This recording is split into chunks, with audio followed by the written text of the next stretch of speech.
Good evening, everyone. The hour being 7 p.m. on Monday, February 10th, I'd like to call to order the City of Laconia City Council meeting. Before we go any further, though, I'd ask you all to rise and join Councilor Haynes in the Pledge of Allegiance. I pledge allegiance to the flag of the United States of America and to the republic for which it stands, one nation, under God, indivisible, with liberty and justice for all.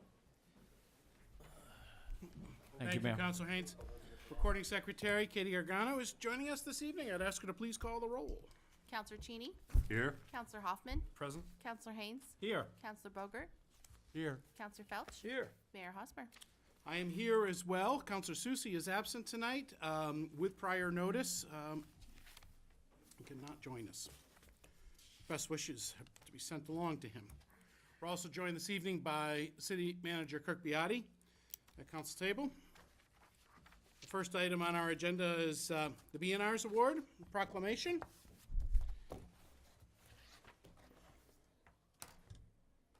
You got that look.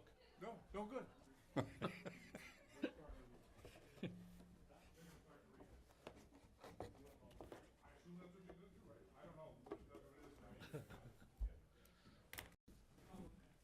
They have some surprise visitors. Wait for them to come in. Yep, they're coming. All 300 of them. More the merrier.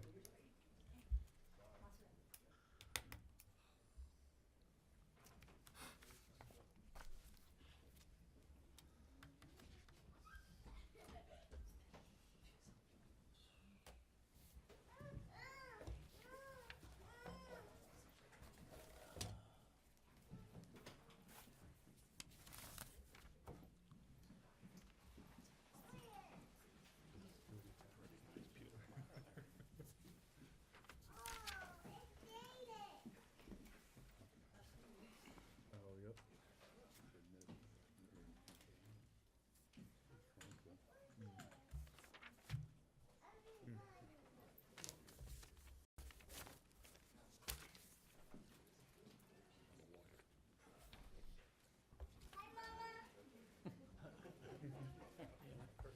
Somebody who can ask the right question. All right, everybody here?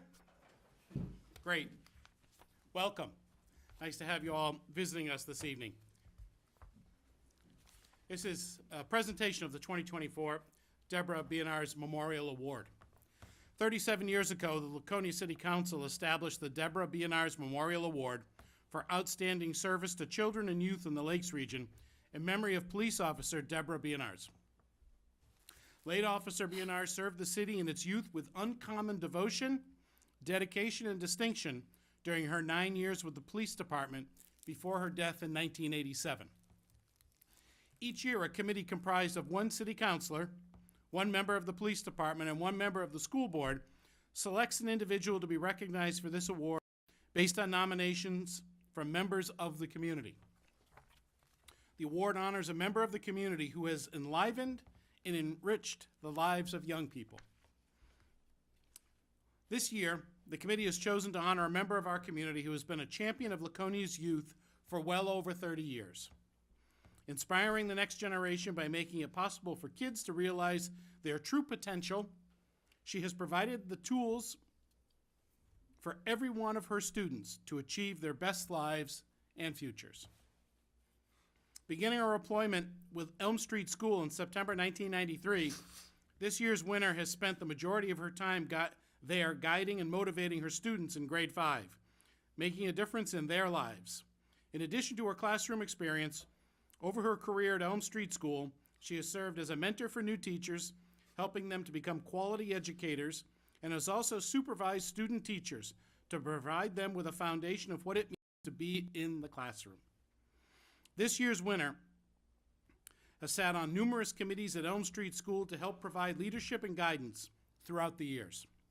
She has also served as a tutor and a summer program teacher for the Office of Extended Learning, and she ran the Student Council for 9 years. Somehow in her spare time, she has fostered several children and is on the board of the Greater Lakes Region Children's Auction, serving our community's youth through her efforts raising money for the auction. She also works tirelessly for the Santa Fund and has been a leader in Laconia's Pumpkin Fest celebration, including acting as the point person for Elm Street School's involvement in that festival. Our winner is a fantastic teacher of great skill. She understands the importance of relationships with students and always gets the best out of them. She is a good person who is generous, has a kind heart and a great sense of humor, and she cares so much for the students and staff at Elm Street School. If she knows of a student or a family in need, she quickly rallies the community to gather supplies such as clothing and food for that family. We are extremely proud to present this year's Deborah Bionars Award to Andrea Morin.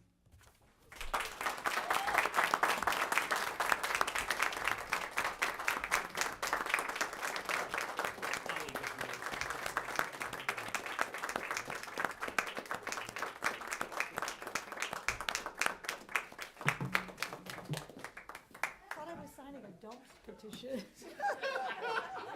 Yeah, What a that's kind of birthday. it, right? Oh There my you God. go, that's Oh, pretty Thank neat. you, that is amazing, And, thank you. you know, Counselor Cheney worked with Deborah for all those 9 years. She was there, so I thought, Oh, bring this up to you and look at that platter. Oh, that's All right, beautiful, so thank you. slide right in here, Counselor. you. Maybe we can get a photo. I don't even know what, this isn't a dump thing.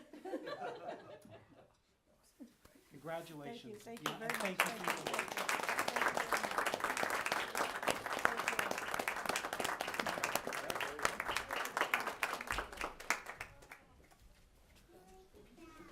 Oh, let me give you the box, too.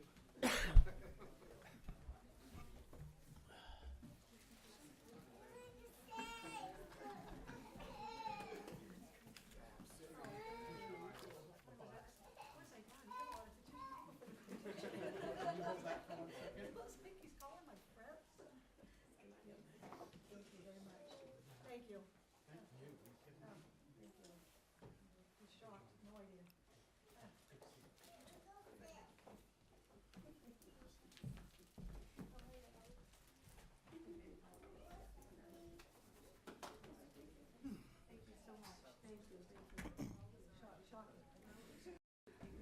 Thanks again for everybody coming tonight. We do this 2 Mondays a month. Feel free to come back, okay? Fun. And it's always great to start a meeting off with an award, so, Thank you. yeah, our pleasure. Thank you. Agenda item 7, acceptance of minutes from previous meetings. 7A, City Council regular meeting minutes of January 27th, 2025. Minutes of this meeting were distributed to the members of the City Council on February 5th, 2025. With no corrections or changes submitted to the clerk, the minutes will be accepted as distributed.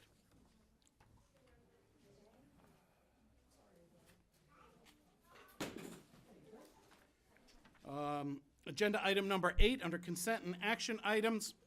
This is the request from the Lakes Region Sled Dog Club to waive license, vendor, and loudspeaker fees for the February 21st to 23rd, 2025 sled dog event.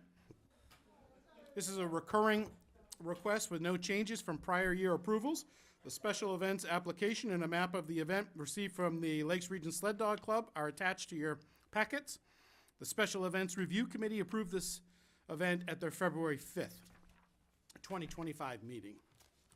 Right now, we're looking for a motion to move to approve the request from the Lakes Region Sled Dog Club to waive license, vendor, and loudspeaker fees for the event on February 21st to 23rd, 2025, and the sled dog event. So made by Councilor Felch, seconded by Councilor Haynes. Is there any further discussion? I just want to say, because of this wonderful weather we've had, they will be starting from the corner of Old North Main Street. That's great. That's great. Any other discussion on this? Seeing none, all those in favor, please indicate by raising your hands. It's 5 votes in the affirmative, and that motion passes. Thank you. Under agenda item 9, this is an opportunity for citizens to comment on matters not on the agenda. If someone from the public is here and would like to speak to matters not on tonight's agenda, now would be the appropriate time. Step forward. You know who I miss? Charlie Representative St. Clair. He's not here. He's usually good for at least walks up to the microphone and let us know what's going on here, but he's not with us tonight, unfortunately. All right, I'm going to move along to public hearings. Agenda item number 13A, public hearing resolution 2025-03. Request to transfer $32,000 from the LED Streetlight Capital Reserve Fund to the Parking Kiosk Capital Reserve Fund. Notice of this public hearing was made available in the January 30th, 2025 edition of the Laconia Daily Sun. Posted at Laconia City Hall, Laconia Community Center, Laconia Public Library, offices of the SAU. Action on this item may be taken up under unfinished business this evening. I'd like to open the public hearing at 7:10 p.m. If anyone would like to speak to this matter, step right up. It is the appropriate time. Seeing as no one has stepped forward, I'd like to close the public hearing at 7:11 p.m.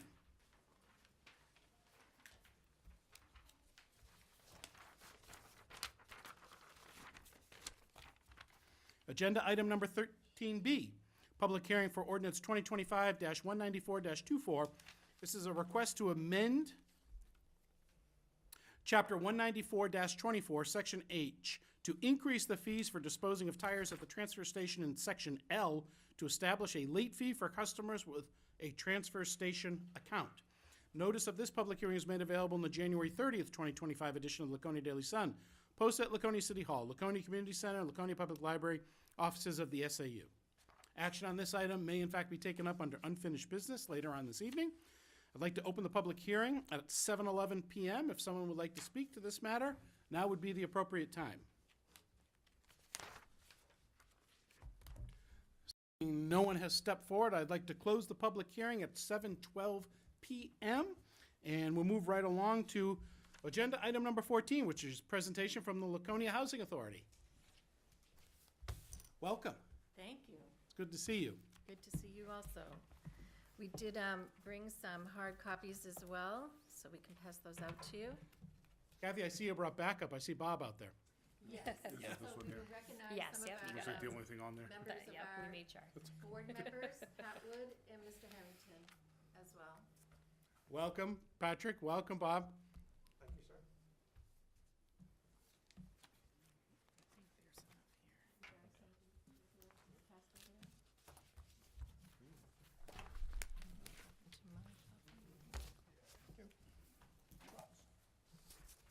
No. How about that? We'll get it. Thanks. Yeah, pleasure. Okay, so can you move the slides, Will? And then I'll try to do the same for you. All right, so we are Laconia Housing. I'm Kathy Bowler, the Executive Director. This is Kelly. Go ahead and introduce yourself. Kelly Bocan, I am the Housing Director. And this is Dean Donati. Welcome. Nice to have you all. All right, so we are here this evening to speak to you about where Laconia Housing's at right now. Pat Wood actually spurred on this conversation. So we just want to keep you informed of what's happening at Laconia Housing and also nationally, just so that you're aware. So please ask any questions as we go through. We'd be happy to answer as we go along, okay? So as you know, and I'm sure you all do know, our mission at Laconia Housing is to provide comprehensive housing and support services to those we serve. So to better enhance their lives. And I'll be honest, I think we do a very good job at it. So there's more information about the agency here, but we really want to get into the purpose of our meeting here today. So if you do have any questions about that, please ask us though. So go ahead to the next slide. The next slide talks about what Laconia Housing operates as. We have a $14.2 million budget that we have. We employ 48 full-time employees. We, Laconia Housing properties are limited to fair market rents. So Kelly, go ahead and explain what fair market rents mean. Fair market rents are rents that are studied and done an analysis of to keep the rents affordable. It starts at the top tier and goes all the way down to extremely low. The middle tier is very low. 80% is where upper is where the max of our affordability can go. We typically stay at 30% or under. So I'm For going, I hope you affordability. don't mind, I Nope, may go just ahead. interrupt you just there. 80% of what? The area median income for affordability, yep. So AMI, so Stands it's, for, Area median income. okay. all right? Yeah, that's good. I'm sorry to interrupt, but I may do that a couple Yeah, times no here, problem. just because I, Nope. And so she follows HUD guidelines. We have to follow their guidelines on what we can charge for rents. We operate, and I'm sure you all know this already, we operate a support service program in 3 of our buildings here in Laconia. Sunrise Towers, Sunrise House, and the Tavern are support service properties. We get Medicaid funding for those properties. It's $1.3 million annually. We also received a grant last year from Congregate Housing. It's from general funds, the state of New Hampshire, and this year we will have spent $400,000. The purpose of that grant and the reason we got that grant was our intention was if there was a tenant who was at risk, we would come in and provide additional services to them to try and keep them housed. We have done a remarkable job. So property management will go in, do an inspection, identify people, and then they'll refer them to us. And we'll go in and we'll take care of them so these Try and people keep are them housed in Laconia housing units. in Laconia Property Housing in Units. Laconia, right? So so property management will go in. What's an at-risk factor that would So an trigger your at-risk involvement? factor could be somebody who is struggling with hoarding. So it's difficult for an EMT to get in and be able to take that person out of their unit. So property management would give them at least violation for that. We would go in and help them with hoarding issues that they may have. It could be cleanliness problems. It could be not paying their rents on time. Any of those things that would identify them as at risk, we'll go in and we'll assist with them.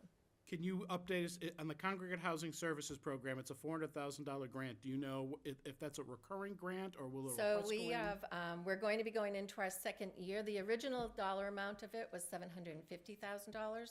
We will have used $400,000 this year. We're going to bring more into next year, but it is from general funds and it is up to the state of New Hampshire if those funds are available or not to us.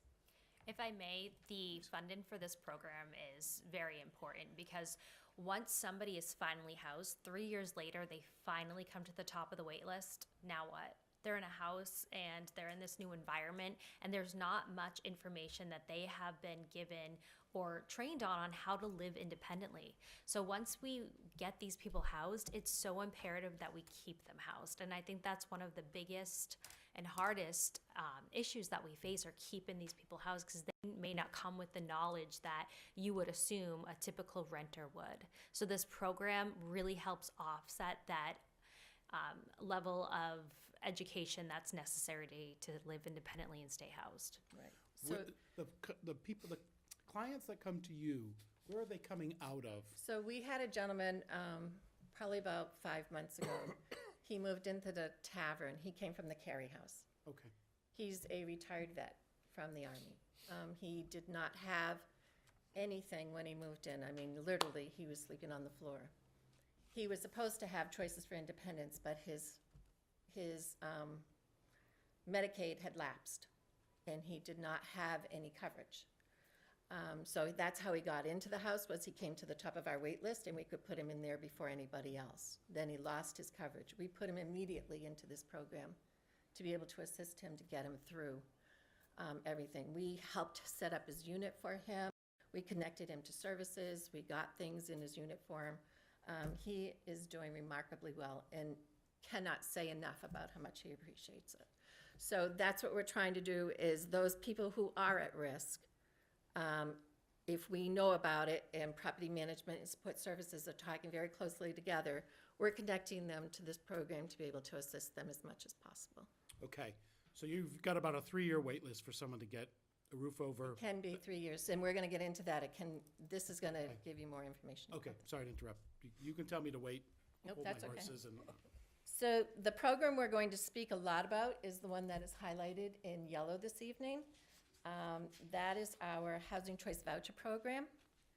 So that's the one we're highlighting this evening for you, so we will go more in depth in that. The other thing that we do is we seek grants to be able to do things for our properties. to be able to maintain them, to improve them, to add more features to them, even to build. So like when we built Pearly Pond 2, which is how you guys know of it, we got $1.2 million from Governor Sununu's plan to be able to develop new housing. So we applied for that grant. The city of Laconia was instrumental in helping us get through that process, and we built those units. All right, so the Housing Choice Voucher Program, we want to give you some history because that's the program we're here to talk about this evening. I'm gonna give you a quick history. Yeah. So the Housing Choice Voucher, commonly known as Section 8, most people still know it as that, was established under the Housing and Community Development Act of 1974. 1983, the program evolved into what now is called the Housing Choice Voucher Program. The HCV program is how we call it. 1998, the Quality Housing and Work Responsibility Act. This really allowed the program to have more definitions of safety adhered to the housing that people were allowed to habitate. It put into act policies on what is called decent, safe, and sanitary housing. Present day, HCV remains the largest rental assistance program in the U.S. Okay, so the Housing Choice Voucher is the absolute largest subsidized program in the United States. It's serving over 2.3 million households. Now that's the household, so the individual amount of people is substantially more. Now, what HCV is, the Housing Choice Voucher, it provides rent subsidies to eligible individuals or families so they can afford decent, safe, and sanitary housing. So it's administered locally by the Public Housing Authority, so Laconia Housing Authority. Now, New Hampshire Housing provides subsidies to eligible households throughout New Hampshire. We determine tenant income eligibility. We inspect units to make sure they're up to HUD standards, so the HQS, Housing Quality Control Standards. We negotiate reasonable rents that reflect the local housing market. Tenant-based assistance means that the assisted unit is selected by the family. So if a family gets a voucher, they can go out into the community and find what they determined is a place that they want to live with their family. The next step is to fill out a request for tenancy approval. Once we get that, that's an agreement that the landlord is going to work and sign a HAP contract with the tenant to keep them housed under this program. Once we do the HQS inspection and we decide that, hey, this meets HUD standards of quality control, it is a little bit more stringent, we want our applicants to be safe, they enter into a HAP contract. And that allows the tenant to pay 30% of their adjusted income to the landlord directly, and then HUD subsidizes the rest in the form of a HAP payment. It's a lot to take in. A lot of information, a lot of money. Yes. Yeah, Yes. it certainly is. So the program itself, the benefits of the program, increase housing mobility, allowing families to choose where they live, promote economic self-sufficiency by reducing financial burdens, encourages landlords to participate by guaranteeing rental payments. And then also, it's a phenomenal program. You know, if it's funded correctly and executed, we do the execution of the vouchers, and it's a great program where you get a voucher and a lot of doors open for you. Okay, May I ask a question? Sure. yes, go ahead. Thank you. Thank you, Mr. Mayor, and thank you for taking my question. So if I understand correctly, let's say the rent for a property is 40% above their number equation. So they would pay their 30% of what that number would be, and then the voucher would make up the difference to equate to that. Yes, if the unit was determined to be rent reasonable. So because someone has the voucher, the landlord can't now add an extra $1,000 to their rent. We have to see 3 other comparable units that they're rented out, if they don't have 3, 2, 1, to see that in fact that rent is being steady for all of their tenancies, not just for someone who now has the voucher. And what it means is they could go up to the payment standard that is set by HUD. So for a 1-bedroom, the payment standard is $1,300. Let's say the landlord wanted $1,500. It wouldn't be rent reasonable if that tenant had to pay more than 40% of their adjusted gross income. So 30 is where we like to be. The program does allow to go up to 40% in some occasions. Okay, Thank you. you're welcome. Okay. So the next slide I know is complicated, but what we did was we tried to go and look back 7, 8 years on how this program was operating. And this is pre-COVID information, and also, 2 years before COVID, plus COVID, and then where we are present day. So Laconia Housing has always operated a housing choice voucher program. We've had it for many years, and we've always had high utilization rates.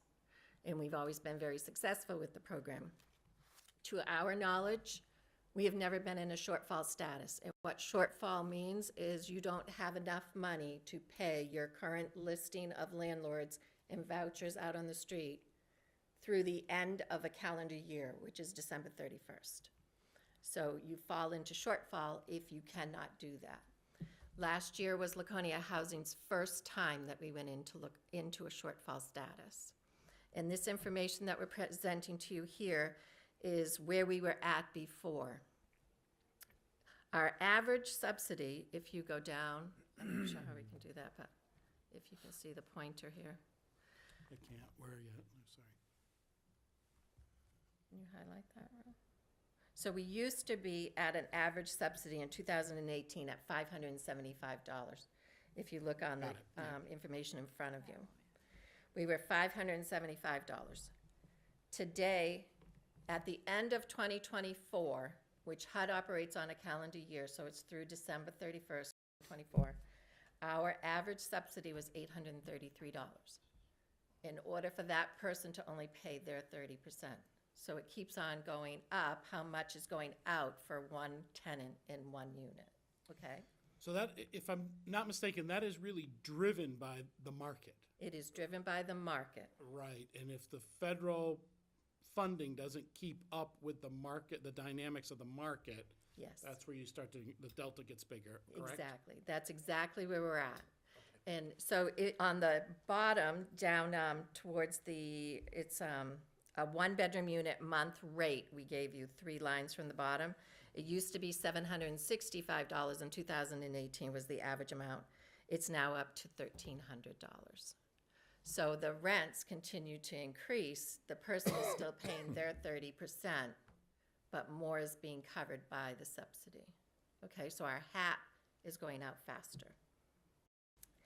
So if you look at the 2024 column, we started out the year with an $82,000 reserve. So HUD creates an award that is provided to Laconia Housing and all other housing authorities.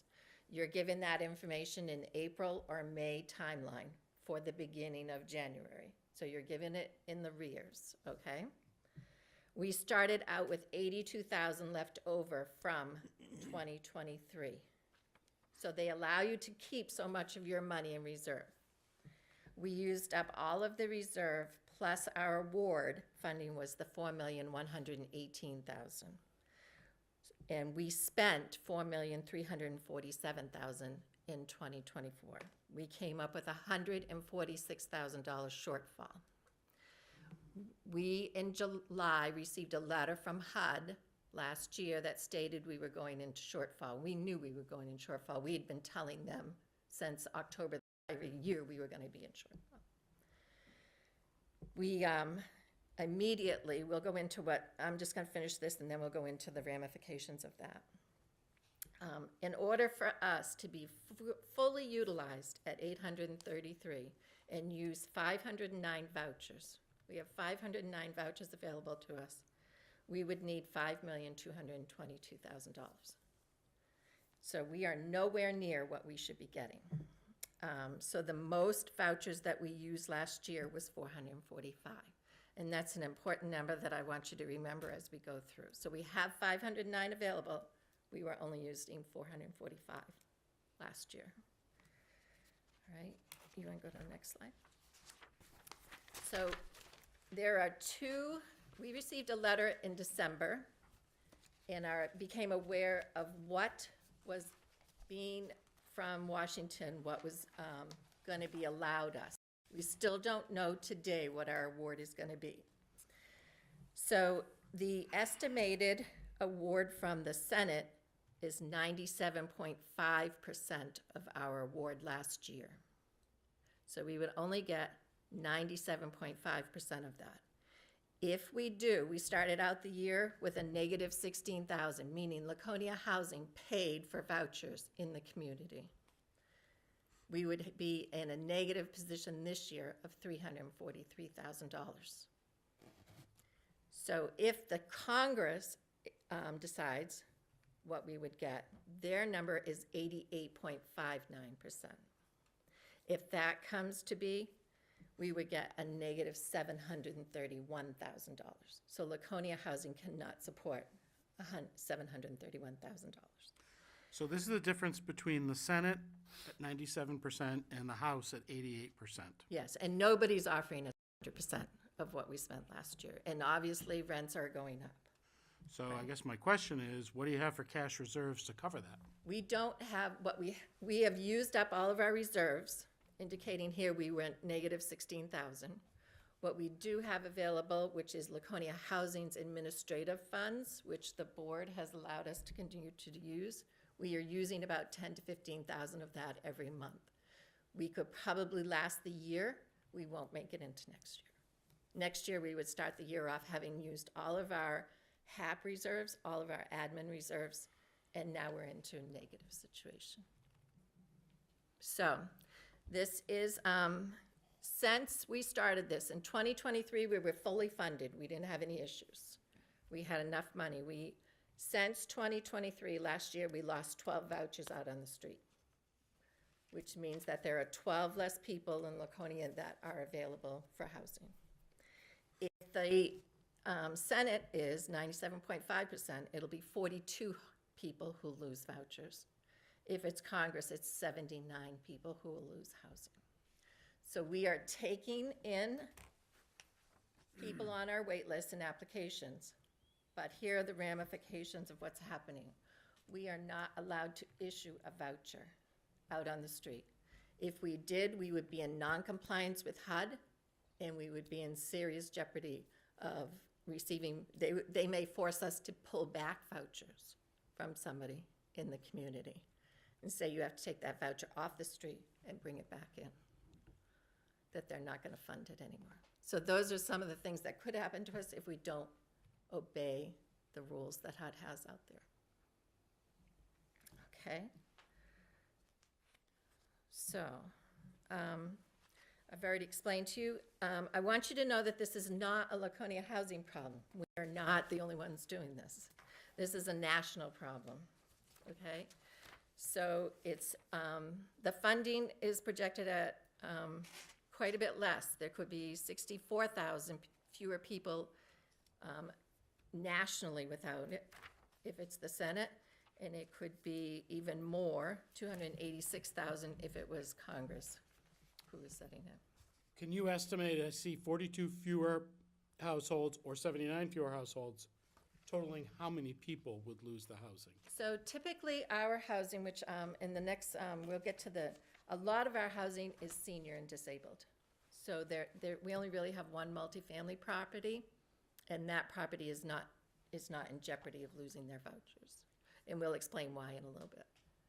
So are you saying that based on current funding in the House and the Senate, the people that will be impacted most are going to be For Laconia housing, yeah. Laconia housing are going to be seniors, Yes, disabled, yes. veterans?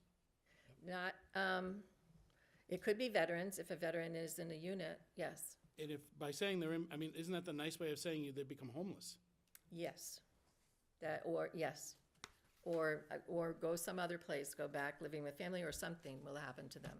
There is a huge chance that they will, if we were in that situation, we had to pull back a voucher, that's what would happen to them. But currently, the situation we're in, we can't even issue a voucher. So when a unit is turned, not just ours, let's say it's Hodges or a Stewart property, we can't even issue a voucher to house somebody off the street.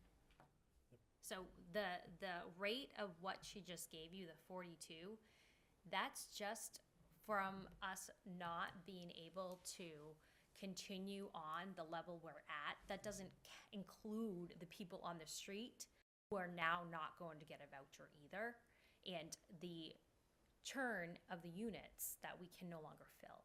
And not just for our portfolio, it's for anybody that utilizes Laconia Housing's vouchers. Any landlord in the community. This blows a hole in the housing continuum, doesn't it? Yes, it does, yes, yes. So we'll go on and we'll give you some more information. I'm sure you'll have more questions. So I told you that not only Laconia Housing, locally in New Hampshire, all of these housing authorities are affected. Concord came into the same shortfall right around the same time we did. New Hampshire Housing is in shortfall. Rochester Housing is in shortfall, and there are many other who in New Hampshire who are right on the cusp of shortfall. So it's not just Laconia Housing that's in this situation. So here are some of the things that could happen without adequate funding, which we don't have adequate funding. Immediately last July, we had to suspend vouchers. We've already told you that. It doesn't allow Laconia Housing to create any more housing right now. Our hands are tied. If we don't have a voucher to put somebody in a unit, we can't produce more units. It's also going to be financially draining on us if we have to have units that are ours sitting there vacant and we're not collecting rents for them. The worst one that would happen, and why we have it highlighted here, is terminating any existence and having to pull back a voucher. That would be a very sad day for us, honestly. Has Laconia Housing ever had to do that? We do not know of any time that we have ever had to do that. It would be very bad if we did. May I? So on your Laconia Housing stock itself, not outside, Yeah. I have a slide that's going to answer your question, I have a feeling. Just one second. The other two things is, obviously we have to defer critical maintenance. So we do maintain our properties very well. If you go to any of them, you'll see that. We've done a lot of maintenance to them. We are not planning on doing a lot of extra maintenance this year. We have about $500,000 that we're going to spend in capital this year at the various properties we own. We may have to cut supportive services. We may have to look at our staffing. If we can't make our bills, we might have to look at staffing issues, which will affect our housing. Also, I want to add that, if this happens, it's already happened, but it hasn't, it can get a lot worse, and it very well may get a lot worse if we have to pull vouchers back. So what will the incentives be going forward to get landlords to want to be in this program? Once we lose a landlord, it's going to be nearly impossible to get them back. Like, why would they want to go through this? And I get it. So it's the long-term effect. It's a ripple effect if this happens, if we have to stop, if we have to pull vouchers back, but stop and issuing vouchers has already had that effect as well. Okay, so I think this is going to answer your question, the slide on what is Laconia Housing stock. So Laconia Housing has 10 properties, most of which are in Laconia. Only 2 of them are on the outside. We have one in Northfield and we have one in Belmont. Otherwise, our properties are here in Laconia. So as you know, Sunrise Towers is our biggest property. It has 98 units in it. It used to be public housing. We converted out of public housing and took ownership of the building in 2020. When we did, we got 98 more vouchers to us. Those are considered project-based vouchers. What that means is that project-based voucher stays with the unit. It doesn't, a tenant can't take it and move it, okay? So it's guaranteed funding for the property. So we have been working, and Kurt has been nice enough to have reviewed some applications we have sent to him. We have been working on protecting Laconia Housing's properties by converting them to project-based voucher.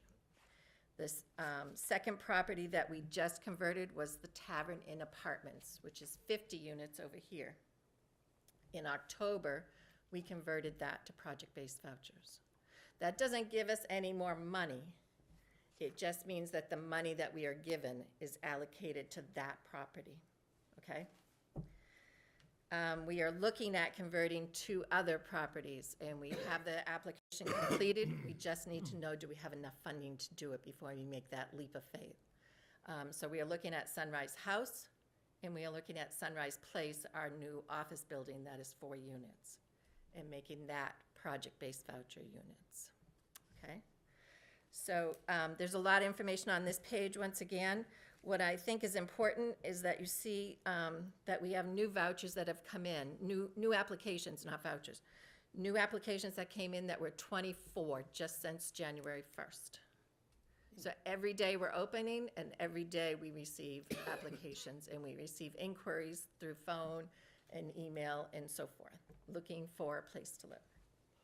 Our current wait list is 821 people. That wait list, you asked about 3 years. It's not going to go down because we can't put anybody out on the, we're not putting any vouchers out right now.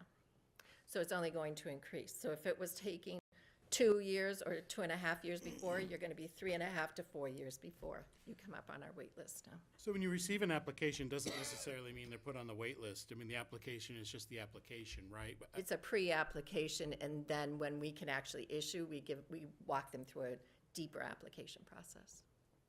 It's just a pre-application process. Yes. Let me reframe my question. Of the 351 units, how do you set the rent level for those units? That rent level is set by HUD. They give us a payment standard every year that comes out in October 1st. So is it, let's say, is it like $1,000 a month, or is it 13, 14? So for the 1-bedroom currently, it's $1,300. And it has gone up. Some years it does go down. So we're not going to know if it goes down or up until October. And what causes it to go up or down? They do a rent analysis study. HUD does this, and they do it throughout Belknap County. They do a comparable study. Laconia is tricky because of the Lakes region, but they do come within a pretty fair market rate. It's comparable. So we are charging fair market value, and then we use the different, I apologize for that. I have the same ringtone. I thought it was mine. And then we use this formula of the 30% and whatnot to accomplish the value. Do you really need to make So that, if I may finish, please? Yeah. Thank you. So we're raising it because HUD said you could raise it, but you don't have to raise it, but you have to in order to qualify for HUD? I'm kind of... So we don't have to raise our rents, but the landlords, so of the vouchers that are issued. Hold on, let's be gentle to our guests. Allow Kelly, would you please finish? Sure. Thank you. So we have 202 of the vouchers. All the rest of the vouchers on the street are landlords. They are always going to want the max amount of rent that HUD will allow. Now for Laconia Housing, do we have to go to $1,300? No. I mean, I wish I could say your rent's going to be $10, but it just isn't sustainable if we don't, especially with inflation. We have to go to that $1,300. So we are currently working on our budget right now. I can tell you that most of our properties operate at a loss. That's the way it is. Not all of them are successful. So we subsidize. So our Sunrise House property has operated at a loss consistently since it opened. It takes a long time for a property to mature enough to get up to being able to actually support itself. So any of our new properties, we are in that situation with, where, you know, you have a lot of debt up front and you are paying for that. And just like any other business, you know, there are always ones that are losing, and then there are a couple that are successful. So it's spread across. The other question that you have, you know, just like every other place, we fight for employees. We try to make it as attractive as possible to come to Laconia Housing, to maintain our properties and to hire property managers and everybody else that we have. We have to compete with rates. And as you know, salaries have increased as well. So all of that is factored into our budget. And, you know, it's not easy to manage the properties. We are also, we are restricted on what we can charge for rents. We are restricted on what Laconia Housing can be paid to manage those properties. Those are all contracts that we have in place. All of our properties have some type of low-income housing covenants on them with every mortgage that we have taken or every source of funding that we have received. And we have to fall within those parameters, and they're always tight guidelines. So it is not easy to produce a profit. And we don't produce a profit. So if you do see a profit on our financials, it's because we got a grant, we did a capital improvement, and we depreciate that over 20 years. So that's when we see profits in our P&Ls, not otherwise. Thank you. Does that help? Yes, it did. Okay. Counselor Hoffman. Thank you. Is this a housing voucher program funded entirely from HUD, or is it supplemented in some other way? So the program that we're talking about that's in shortfall is funded by HUD. Is that money considered a grant, or is that just a distribution from It the is an program? award that we receive annually. So we don't apply for a grant. It is issued to us, and we wait until April or May to find out what that is. How much of your overall yearly budget would you say is So, dependent on federal grants? I would say probably 75% of our income is from federal funds. Thank you. Yeah. All right. Hold on Yeah, one I second. just want to say that most of your rentals include utilities. Yes, right? they do. We have converted many of our properties to include utilities. And that's for a variety of reasons, but it's usually helpful for the property manager not to have to deal with, utilities that have been transferred and so forth to us. While I'm at it, I'm Tony Felch. I manage Mountain View Apartments. Oh, So nice, I've nice, dealt with you before. nice. You do a great job. Thank you. Yes, thank you. Thank you for saying so. We Yeah, appreciate it. We really do. So the next information that I wanted to present is Laconia Housing, as I told you, we knew this in October of 2023. We had new units that we had aggressively built, and the reason we had built those units was very strategic. We were losing inventory and landlords in the community to be able to provide low-income housing. And we needed units in the community. So we built Pearly Pond 2, and we took over Summer Street from Lakes Region Mental Health, and we turned an office, that 4 units, into 4 apartments. We also, at the same time, built Sunrise House, which is 16 units.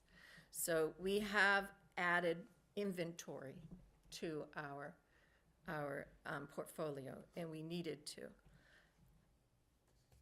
During that process, when we knew we were in shortfall, we started having conversations with HUD, and we hired a consultant, and he walked us through going through the project-based voucher system.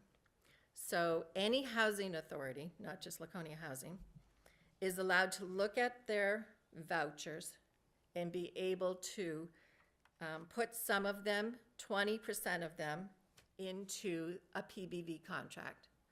And another 10% if you do something for a special, so we have support services, so we could do 10% of those. It could also be for veterans. It can be for a select group of people, homeless people. We used ours to do it for support services. So we could convert of our 411, so we have 509 vouchers, 98 of them came from public housing, so those came off the top already. So we had 411. We could do 123 vouchers. We did the tavern, we're going to do some Sunrise Place and Sunrise House. So we will have 53 vouchers left at the end of the day. We will have to talk with our board members. Do we want to save those? Do we want to do another property or not? But that is one way that Laconia Housing is able to secure our properties. So we're just going to quickly go through some of our properties. I'm sure you all know them. These are the ones that are right now secure. The Tavern and Sunrise Towers are secure because they are PBV. The pending PBV properties are Sunrise House and Sunrise Place. So we will be probably converting those July 1st. Kelly and I have been working through that. The ones that are most at risk are Pearly Pond 2, Normanian Square, and Summer Street. So those do not have guaranteed funding sources available to them. And they would, because of that, they could sit there empty and not be able to put a person in it. So that is sad. There is the other three properties, and Kelly will tell you, these are different sources of funding that we have available, and they're not at risk. So Pearly Pond is a HUD multifamily property that is through project-based rental assistance. So it's not the unit that is PBV'd, it's the property, the project itself. Orchard Hill is rural development. That is in Belmont. So rural development gives us funding. Rural development is a little bit different than the other properties. They have very strict parameters. And then Northfield is the same as Pearly Pond with the project-based, and that funding is the HUD multifamily funding. So those three fundings are guaranteed at this point, and I hope that doesn't change. But we have contracts on those for 20 years, and they automatically renew every 20 years, and we're gonna keep renewing them. So that is basically the information we have. Do you have any other questions, or? I'm aghast at the idea that people with housing right now will be displaced. That they're some of the most vulnerable in our communities. And adding insult to that injury is we may have empty units here in the city that those people can't access. Yes. Yep. Have you been able to quantify, and maybe you've already done it, and I have to go back and look at it again. The dollar amount shortfall again is what? I So think that's one of the if first it is the slides. 96.5, we're about 300,000 in shortfall. You're 300,000 in shortfall.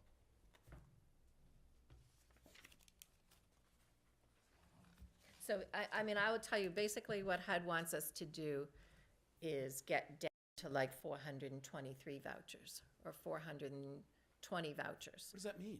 That they want us to get to, this is your allotted money, stay within that allotted money, you're not gonna get any more, house less people. That's basically what they That's want it. us to do. What if the need is there?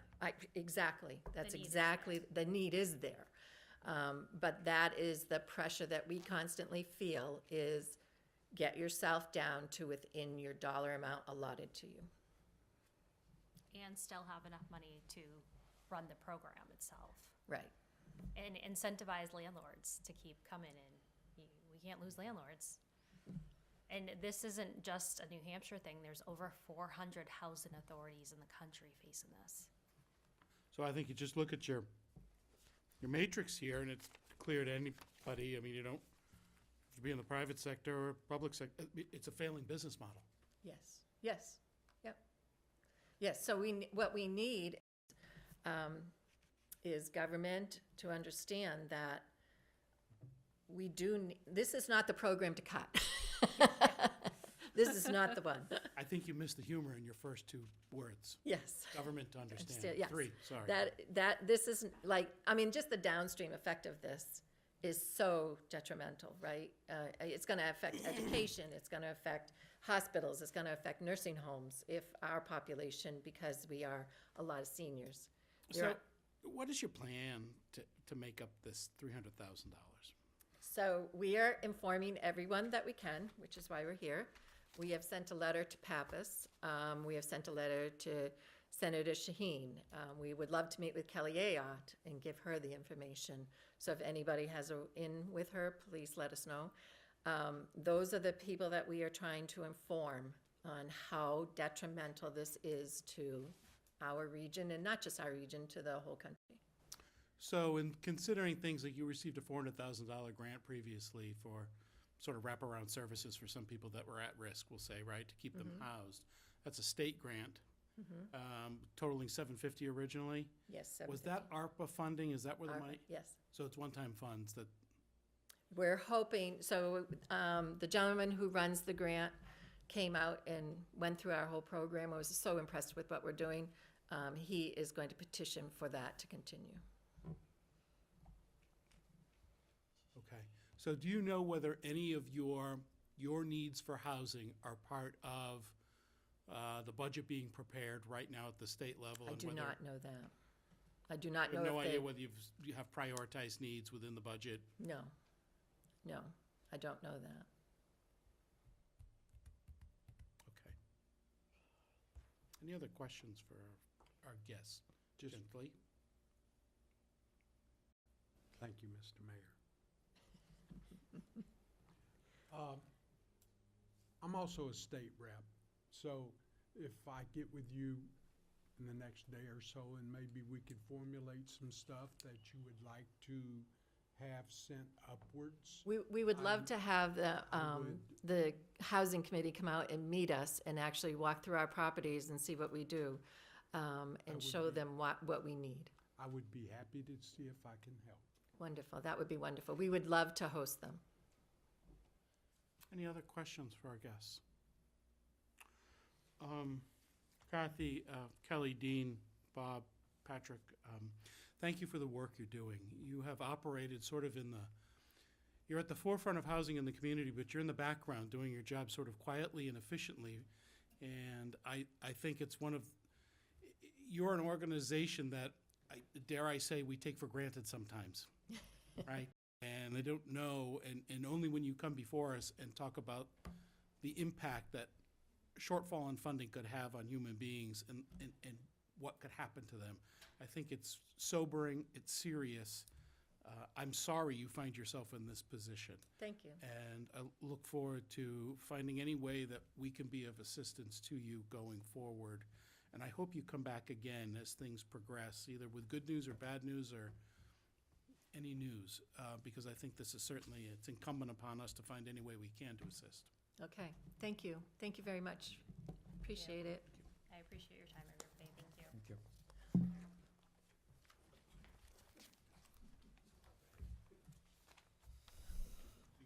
I took it, yeah. Okay.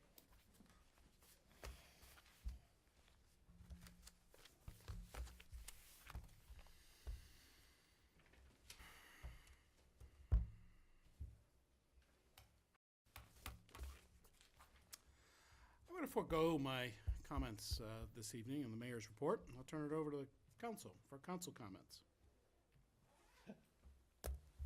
This goes back to the first year I was here. They always point at me first. Thank you, Mr. Mayor. I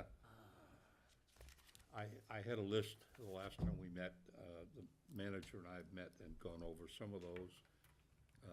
And I'm expecting some additional reports. But Tonight, I have two items that I'd like to bring to the council. One is a request that Hayes Road be classified a emergency Emergency lane. emergency lane, so that the road is maintained going forward. Hopefully, they can still get garbage pickup. There's not but 2 or 3 homes out there. Anyways, my request to the council is that we make Hayes Road an emergency lane. We can either do that first, Mr. Mayor, or after my second item. Is this something we can move on tonight? No, or we'd put that together discuss? for an agenda item and then bring that forward.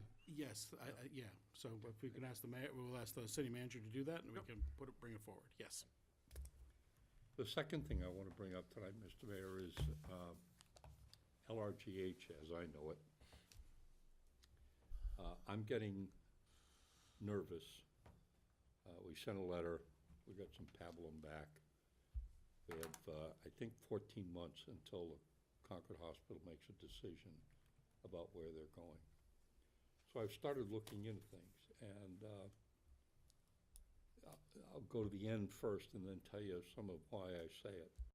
I think it's time for this council to seek a law firm that deals with hospitals and hospital issues. And the reason I say that is I think we need to know who's making decisions, how they're being made, why they're being made, by somebody who knows how to ask those questions. I don't mean to impugn the Mitchell Group, but I think this is bigger than a Laconia firm that deals primarily with routine things. This is, I'm afraid, going to end up being huge. I'd like to tell you a couple of things I've recently learned.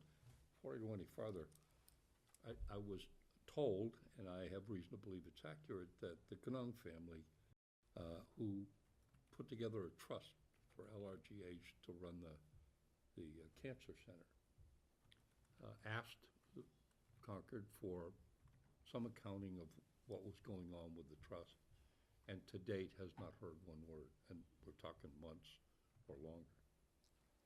I have here tax records, which list such things as beginning year balances and contributions and net investment earnings and gains, et cetera. Concord Hospital had net investment earnings and gains or losses of 46,000, I'm sorry, of 46,093,356. The prior year, they were down 21,000, but 21,000? 21 million, I'm sorry. At the same time, Laconia Hospital, the prior year was down 236,000. Concord was up 46. This current year, we're down 50,397. Even Franklin Hospital has a net gain of 85,359. So the only hospital that has some serious loss is Laconia. And what's the loss again? I mixed up the numbers. This is the net investment earnings, gains, or losses. The net loss for Laconia in the current year is 50,397. Current fiscal year, current calendar year. I think it's current calendar year. So are you For talking tax about from purposes. January 1st to February of this 2025? No, I'm talking about Last year. the last year. So the I apologize. calendar year of 2024, they've lost $50,000. That's correct. Calendar year '23, they lost 236,590, Laconia. during the same time, Concord Hospital in '24 had net gains of 46,093,356. Now, I would tell you that the prior year, '23, they lost 23 million. Those numbers obviously are for me, hard to understand. I don't understand the fluctuation. I don't understand the huge dollar amounts. We dismissed 4 doctors, as I understand it at least, because they weren't bringing in enough income. They may or may not. Doesn't matter. What matters is we don't get any answers to our questions about those sorts of things. So what I'm asking this council to consider is instructing the manager to look at several law firms. I'd be happy to give him a list of ones I've been given to review and ask that they talk to us about providing us with some counsel going forward. Mr. Mayor, we don't have a lot of time. And nobody says Laconia Hospital will still be open in May of next year. So you have what sounds to be the makings of a motion here to hire counsel to advise the city on this matter. Yes. So there are 2 things that come to my mind. One, we need to appropriate adequate funds to hire a firm. I don't have any idea what that number may be. It could be $25,000 or more. And have we identified a spot where we've got that money to pay for it? I haven't. So my suggestion, just for practical purposes, is that working with the city manager to determine how we appropriate that money, because I think that might be a ballpark. And second of all, are we getting advice, because we have standing in this, and I don't know if we do or not, I'll leave that up to a professional lawyer, but if you find the money and it's the will of this council to hire attorneys to look into this, I think off the top of my head, it might be challenging because it's, as a nonprofit, it is overseen by the Attorney General's office, correct? And the Secretary of State, some of those filings go through. So I think even a request where if a trust has been set up by individuals, as you alluded to, again, that may fall under the Attorney General's office. So maybe a request through the Attorney General's office, which wouldn't cost us anything, maybe in conjunction with considering hiring a firm, but just sort of balancing those 2 things to get you the answers that I think you deserve. Thank you. I have the Attorney General's last report on LRGH. Great. It outlines delicately the mistakes that were made. And what I think the AG was trying to say is boards, like LRGH's boards, has to do more than just accept the staff reports. They have to do due diligence to make sure. Sure. And all I'm saying, I don't know if we have standing either. Maybe a firm that deals with that sort of thing could say, you don't. I think we do. We have 16,000, 17,000 people that live under our jurisdiction, and another 50 or 75,000 who live close by who need a hospital. Sure. And all I'm asking is, I'd be happy to sit with the manager and try and figure funding. I'd like to have some advice on what this board can do to try and keep that hospital open. What our rights are, what our abilities are, and maybe if we start asking the right questions, we'll know how much danger there's nothing I'd like more than to have some lawyer sit here and say, worry about a thing, hospital's gonna be open beyond May of 2026. I swear to you, I could leave here comfortable. But I'm just not sure we know. Would you be so kind as to share that Attorney General's report with Absolutely. the council and myself and the city manager? Absolutely. And, I'll have copies Wednesday, and the only reason I say that is because I have to go to Boston. maybe if you, even if you left it behind and we disseminate it. Second of all, have we made any inquiries, and I'll look at the city manager for this, with the Attorney General's office in this matter previously? Not with the Attorney General's office, no. Okay. I did, I might suggest you, Yep.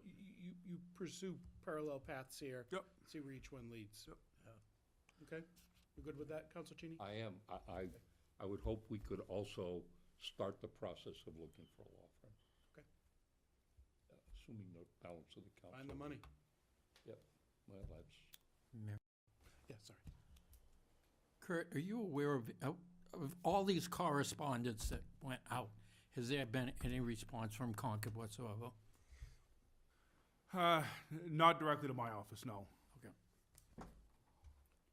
So in other words, everything has fallen on deaf ears?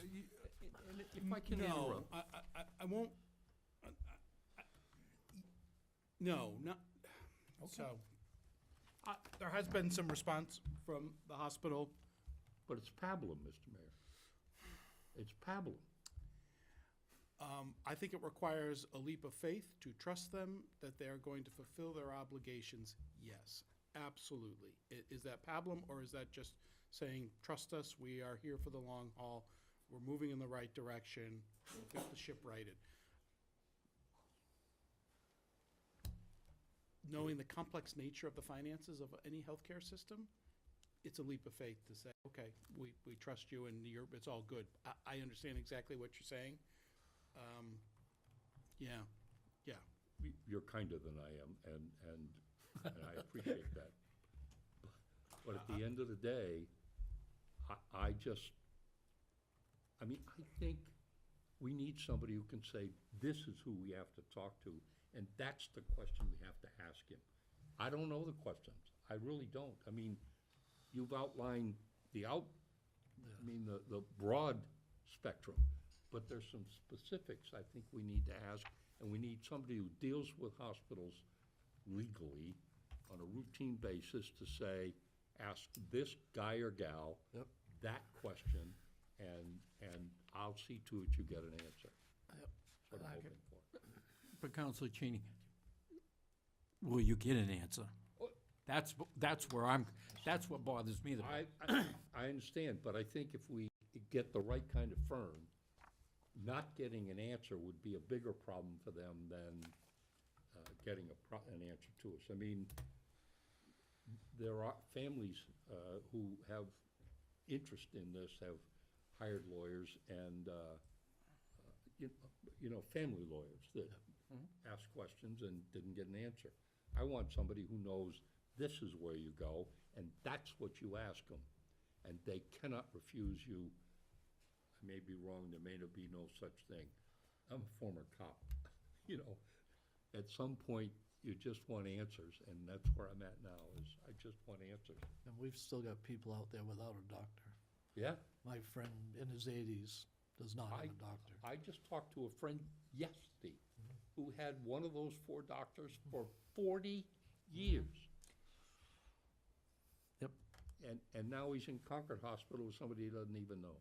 Anyways, I'm sorry, Mr. Mayor, to take up that much time, but I will sit with the manager and we'll see if we can find something. He will provide you with copies of that Attorney General's report. I've got some other paperwork I might be able to provide. I just asked the council to give serious thought. I don't think we can drag our feet on this. I really don't. Thank you, Counsel Cheney. Thank Appreciate it. you, sir. Anything else on your list? No, Thank you. Any other council comments? How about committee reports or liaison reports? Just one, Mr. Mayor. Government Operations did meet with the Community Power Authorization, the entire committee. We went through and they answered all our questions, and that's why it's on the agenda for later on tonight. Brilliant. Thank you. All right. Move on to agenda item number 19, which is citizens' request to comment on current agenda items. There's anyone here who would like to speak towards a current agenda item, now would be the appropriate time.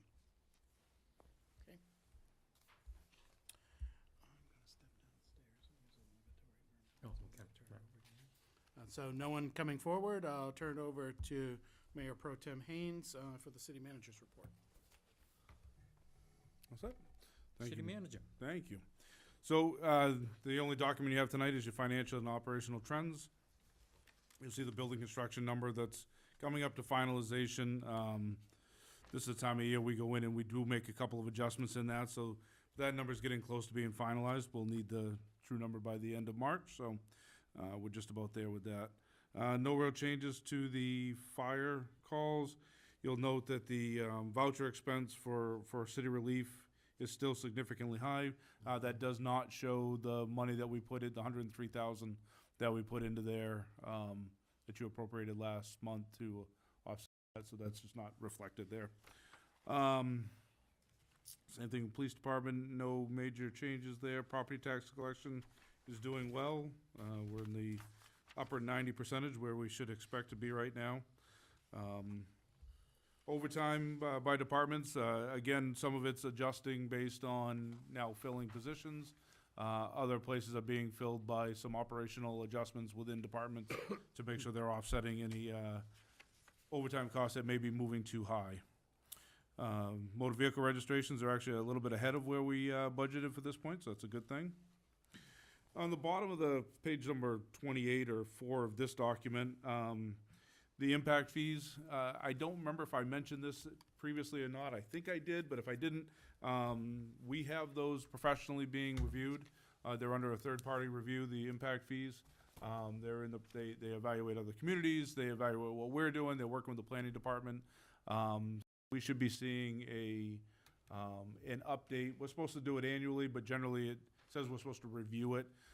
This is actually above a review. We're actually having it evaluated and determined if we're assessing fees at a percentage that we should be and what that number looks like. So that company that we contracted with is doing a great job, and we should be seeing updated information from them shortly.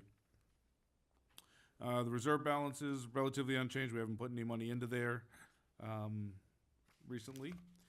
The building permits, you see quite a few building permits compared to last year at this time, which is a good thing.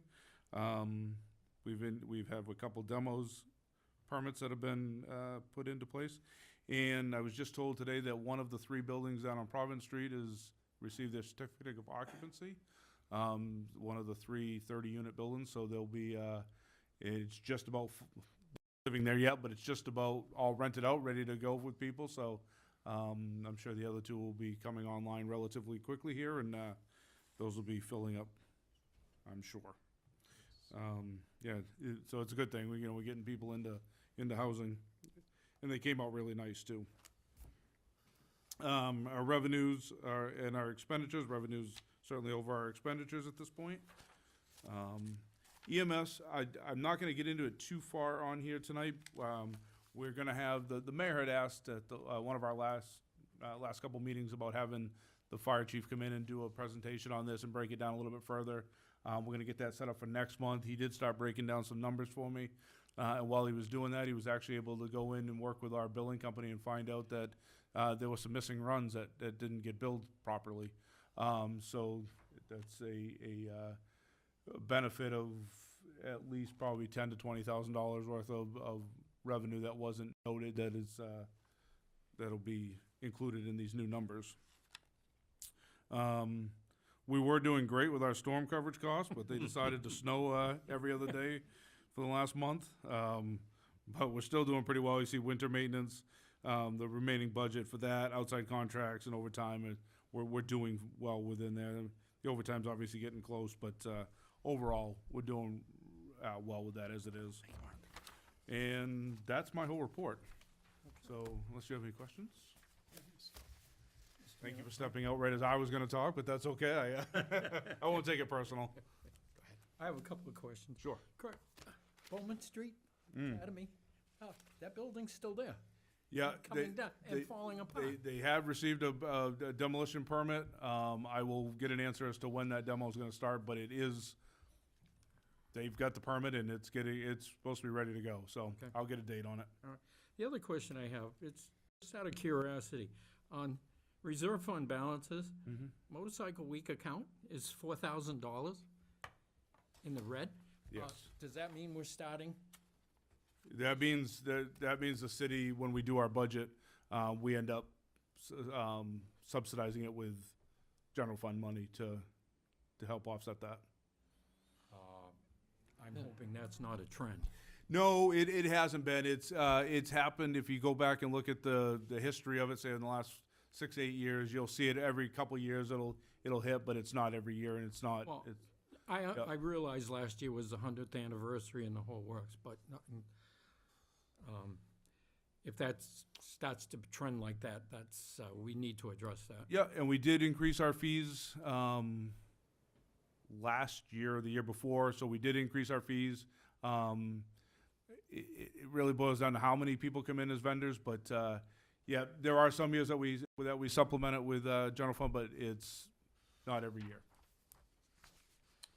And I'll include that on my when I do my budget presentation in April. I will make sure I highlight that, just so you see it highlighted what we're doing with that. Just an observation, I see the motor vehicle stops are, That's good. have come up greatly. A lot of them on Court Street, by the way. So with, the motorcycle week fund, does that include all the trademark fees? It is yes, that's based off of the revenue, and then the expenditures and what the delta is out of those. Yes.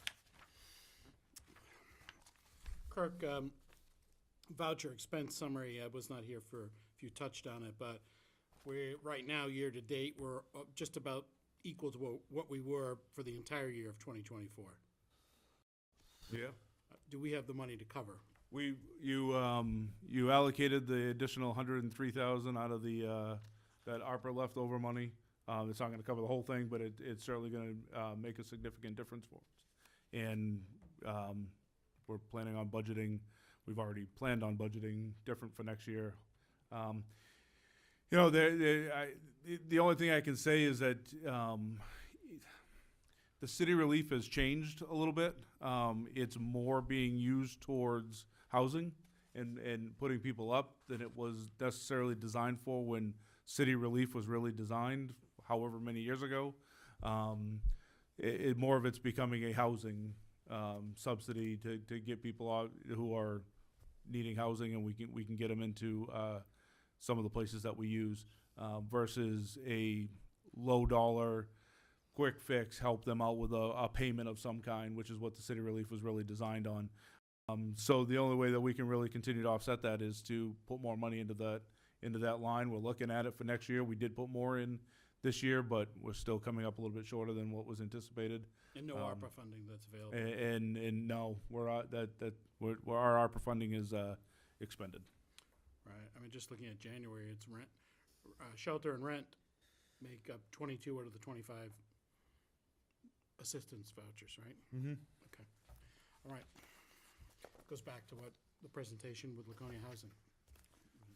And we know that when talking to Laconia Housing, when we talk, we know that anybody who's in a bad way in their world, for lack of a better term, could potentially fall to us as help in some way, shape, or form, whatever that looks like. Well, I think that's it. Yeah. We're looking at displacement of individuals in the months to come.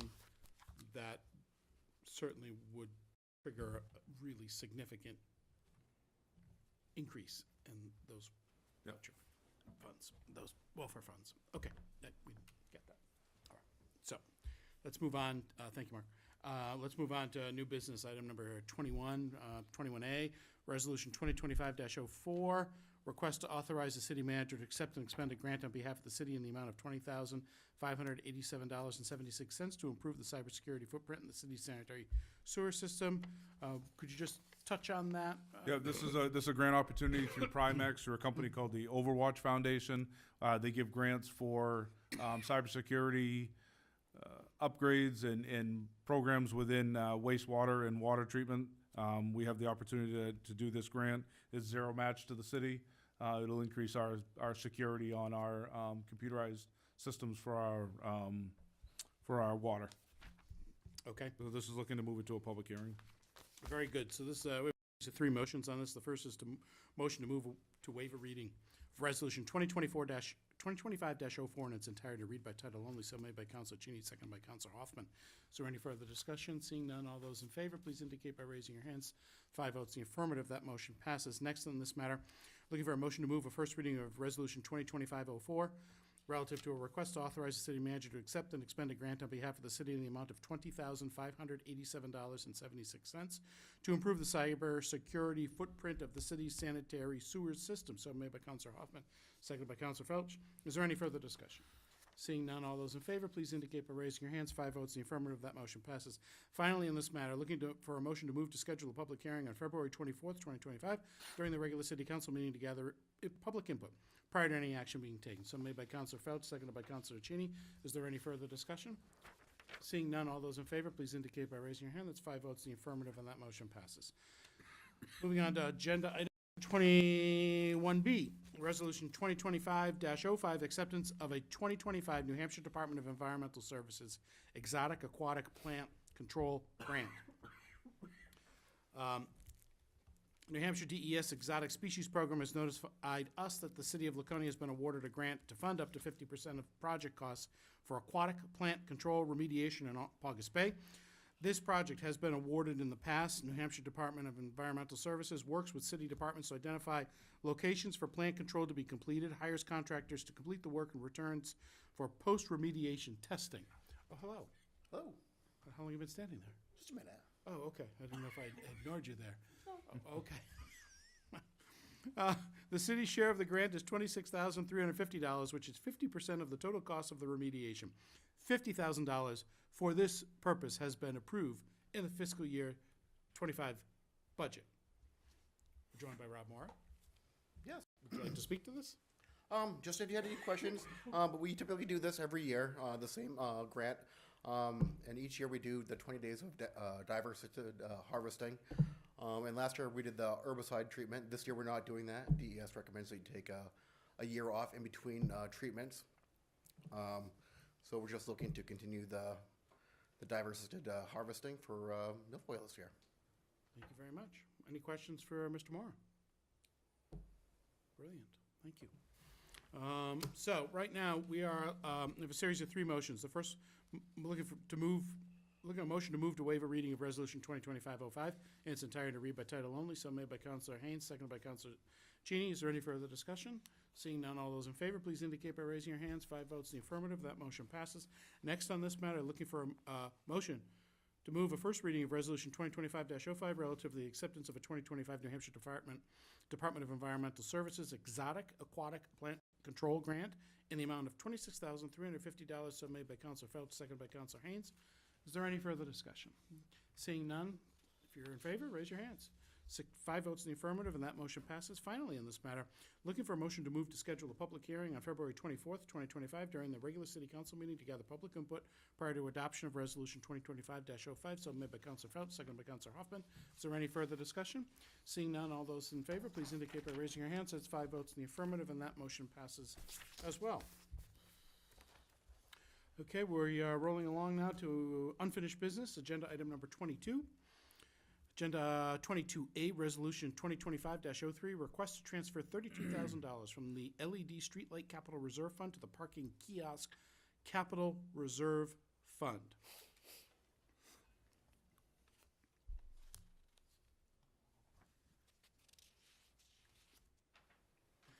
This is a subject of a public hearing earlier today. In 2022, the City Council created the Parking Kiosk Capital Reserve Fund to provide for the upgrade of parking kiosks and placed $15,000 in this fund. Also in 2022, the City Council created the LED Streetlight Capital Reserve Fund to provide monies for the replacement of LED lights and placed $40,000 into this fund.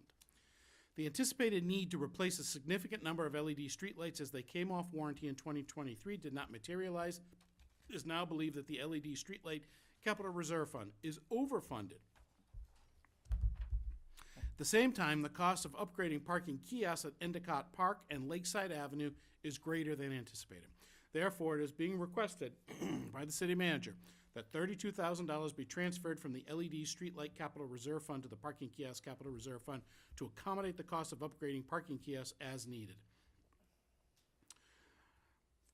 So, we have a series of 3 motions in your packet and before us this evening. The first one is to motion to waive a reading of Resolution 2025-03 in its entirety, to waive and to read by title only. So made by Councilor Cheney, seconded by Councilor Haynes. Is there any further discussion on this? Seeing none, all those in favor, please indicate by raising your hands. 5 votes in the affirmative, that motion passes. Next on this matter, looking for a motion to move a second reading of Resolution 2025-03 relative to a request to transfer $32,000 from the LED Streetlight Capital Reserve Fund to the Parking Kiosk Capital Reserve Fund to accommodate the cost of upgrading parking kiosks as needed. So made by Councilor Haynes, seconded by Councilor Hoffman. Is there any further discussion? Seeing none, all those in favor, please indicate by raising your hands. 5 votes in the affirmative. That motion passes. And finally, on this matter, looking for a motion to move to approve Resolution 2025-03 relative to a request to transfer $32,000 from the LED Streetlight Capital Reserve Fund to the Parking Kiosk Capital Reserve Fund to accommodate the cost of upgrading parking kiosks as needed and to authorize the city manager to sign all documents related to this matter. So made by Councilor Phelps, seconded by Councilor Hoffman. Is there any further discussion? Seeing none, further discussion. Yes, thank you. While we're on the subject, I'd like to bring to committee, look into making these useful with an app. My understanding is they are set up that they can be used for that. So I'd like committee to look into that. That's a brilliant idea. I don't think I've been near a parking meter in years that actually I feed it with change because nobody's got change, but that I think is a very wise decision. Yeah, if you want to send it to committee, we can certainly set up, have the conversation. We have the history as to why it wasn't used before, why it could be used now, so be glad to start that at the committee level. Okay. You'd like government operations and ordinance to look into that? Yes. Does that just shut down the whole, yes, please. To take a look at that. All right, so the motion, we've had a second, we've had discussion. All those in favor of the motion on the table, please raise your hands. 5 votes in the affirmative, and that motion passes. Councilor Felch, you threw me off. All right, agenda item number 22B, which is ordinance 2025-194-24, request to amend Chapter 194-24, Section H, to increase the fees for disposing of tires at the transfer station, and Section L, to establish a late fee for customers with a transfer station account. Kirk, would you just walk us through that briefly? I think that's pretty good. We know we need to increase the fee for tires to offset our cost, and that's what we're looking to do there. We're not looking to do any more, just enough to make sure we offset our cost. And then we're looking at making sure that we do have some large volume accounts, delivery vehicles that, and companies that are not necessarily paying their bills right away. And the only way we can really prevent that is to have some type of late fee for over the 60, 90 day. So that's what we're looking to do here. Thank you. And as pointed out at the last city council meeting, the fees are not so high to encourage people to not dispose of them properly and where we need to be. Correct. Okay. Right now, so looking for a series of 3 motions on this. First motion is to move to waive a reading of ordinance 2025-194-24 in its entirety, to read by title only. So made by Councilor Cheney, second by Councilor Hoffman. Is there any further discussion? Seeing none, all those in favor, please indicate by raising your hands. 5 votes in the affirmative, and that motion passes. Next on this matter, looking for a motion to move a second reading of ordinance 2025-194-24 relative to increasing the fees for disposing of tires at the transfer station and to establish a late fee for customers with a transfer station account. So made by Councilor Phelps, seconded by Councilor Cheney. It just strikes me that we're raising a fee and we haven't really touched on the actual fee here, correct? So I'll just add to this discussion that current transfer station fee for automobile tires is $6 per tire. It's going up to $7 per tire. On a truck tire over 18 inches, the current transfer fee is $10. We're going up to $13. And on a heavy truck tire, up to and including 24.5 inches, it is $29 fee to dispose of that tire. In regards to the late fees, the amount owed from $0 to $100 The late fee at 60 days is $25. At 90 days, it's $50. 101 to $1,000. The late fee effective at 60 days is $100. The late fee effective at 90 days is $200. If the amount owed is $1,000 to $5,000, late fee at 60 days is $250. Late fee effective at 90 days is $500. If someone owes $5,000 or more, we're going to say $5,001, okay? Effective at 60 days is $500. Effective at 90 days is $1,000. My only question on that, just for clarification, is it cumulative or total? So at 60 days, your late fee is $25. At 90 days, it's $50. Is that plus the original 25, or is that just the grand total? Grand total, yeah. Okay. It's the intent of the grand total. All right, so late fee effective at 90 days is the grand total of late fees charged. Right. Okay. Not 25 plus 50. Right, just want to make that clear. Okay, great. So, we have a motion and a second on the second portion of this. Is there any further discussions? Yes. Just a quick question on those, if I may, and thank you, Mr. Mayor. As far as those accumulations, when this dollar value increases from 101 to 1,000, does those late fees accumulate into that, and then would it eventually get to 1,000, and we end up with another 500 added into it, and then if it does go to 5,000, do we accumulate on top of that all the late fees? Do they add to that accumulation factor? If you continue to go up the amount total that's in your account that you're missing, it would be the correct line moving across that you would be charged. Do they add up, or we hadn't factored into whether they would go cumulative that way. But if you move from up to 1,000 to the 1,000, 5,000, you would go into your new number of late fee, yes. And one follow-up, please. Do we have any accounts that are in the arrears at $5,000? That's a low number for some of them. Thank you. Yeah, we have some that are pretty significantly high. They pay them. I will say that the ones that are consistently late, they do end up paying them. They're just dragged out over a significant amount of time. We're trying to stop that significant drag out. Kirk, just a correction on the amount owed, the 1,000 to 5,000, that should say 1,001 to 5,000. Yep. Okay. And then the one below it is starting at 5,001. Yep. Okay. Counselor Felch, sorry. Yeah, I would actually question having a late fee that's more than what you owe. And that's the 101 to 1,000. If you only owe $100, 90 days late, you're paying $200 late fee. Yeah, that, I would agree, except for the fact, if you owe that little and you're choosing not to pay it. I hear what you're saying, but It's punitive, but maybe appropriately so. I'll leave that up to you guys. Counselor Felch, you're a softy. I'm just saying, it doesn't compare to the other ones. I get it. You know? And if you owe a ton of money, Maybe the first category should be 0 to 300 or something, and then the next one 301 to 1,000, just to even that out a little. I would agree with that.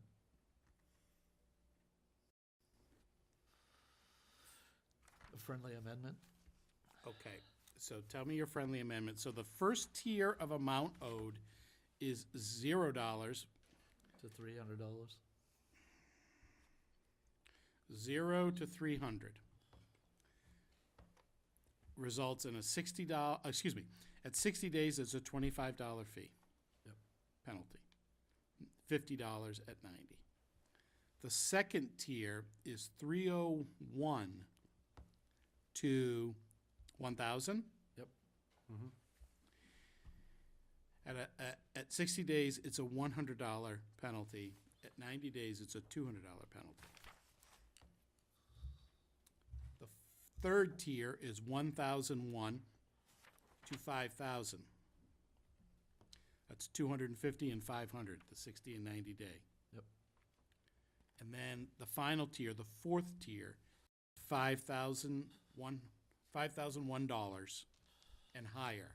It's a $500 penalty at 60 days and a $1,000 penalty at 90 days. That's your amendment? Yes. Is that clear? Council clear? Okay. So I think we can go, did we vote on number 2 already? Yeah. All right. All those, huh? Counselor Felch and then Counselor Cheney, and then we have the discussion. Okay. So that's the friendly amendment. All those in favor of that friendly amendment, so you're going to move the friendly amendment. It's going to be seconded by Counselor Cheney on the amendment. All those in favor of the amendment, please indicate by raising your hands. That's 5 votes in the affirmative on the amendment. Yes. Now, the second motion as amended. All those in favor, please indicate by raising your hands. 5 votes in the affirmative. That motion passes. Okay. All right. So finally on this matter, we're looking for a motion to move to approve ordinance 2025-194-24 as amended, relative to increasing the fees for disposing of tires at the transfer station and to establish a late fee for customers with a transfer station account as presented. So made by Councilor Felch, seconded by Councilor Cheney. Is there any further discussion? Seeing none, all those in favor, please indicate by raising your hands. 5 votes in the affirmative, and that passes. Are we all clear on this, do you think? We're good on that in the minutes and all? Yep. Okay, great, thank you. I shook my head like, yeah, we're in agreement. I'm making sure. Yeah. As long as Katie's happy. You guys are the ones that have to clean up the mess. We just, you can blame us if you want. Yeah, there we go. All right. All right, agenda item number 22C, which is our community power authorization. This agenda item is for the city council to review and approve the final draft of Laconia Electric Aggregation Plan. In accordance with New Hampshire RSA 53, capital E:6, the Electric Aggregation Committee unanimously approved the final draft of the plan at their meeting on January 9th, 2025. Once adopted, the final plan will be sent to the Public Utilities Commission for their review. After the PUC approves the plan, the city manager will work with Freedom Energy under the guidance of the city council to implement the program. There's no direct or immediate fiscal impact on the city. Assistant Planner Tyler Carmichael recommended that the Planning Department recommends that the city council adopt the final plan and refer to the PUC for their review and approval. Anything you need to add to that, City Manager? No, I think that, I would just say that I watched the committee do a lot of work during this. They really did break this down and spent a lot of time on it. And certainly anytime I'd bring them questions, they had all the answers I was looking for, so. Who's on, are you on that from the committee? Yes. Council? All right, anything to add on this? Not really. I think it's a good idea. I'm excited that it's moving forward, and Okay. let's get it done. All right, very good. Right now, we're looking for a motion to move to adopt the final Laconia Electric Aggregation Plan as presented and authorize the city manager to submit it to the Public Utilities Commission for their review and approval. So moved by Councilor Hoffman, seconded by Councilor Haynes. Is there any further discussion on this matter? Seeing none, all those in favor, please indicate by raising your hands. That's 5 votes in the affirmative, and that motion passes. Kirk, do you need us for a few minutes in non-public session? All right, so this concludes our formal agenda this evening. We will be going into a non-public session, and when we return from non-public session, it will only be to adjourn the city council meeting. There will be no new matters taken up. So, right now, I'll be looking to enter into a non-public session according to RSA 91A:3, Roman 2, having to do with consideration of the acquisition, sale, or lease of real or personal property, which, if discussed in public, would likely benefit a party or parties whose interests are adverse to those of the general community. So made by Councilor Hoffman. Seconded by Councilor Haynes. I'd ask the clerk to call the roll. Counselor Cheney, Yes? Counselor Hoffman? Yes. Counselor Haynes? Yes. Counselor Bogart? Good night, Bob. Yes. Counselor Felch? Thank you again. That's 5 votes in the affirmative. We'll now be entering into non-public session, 8:44 PM, and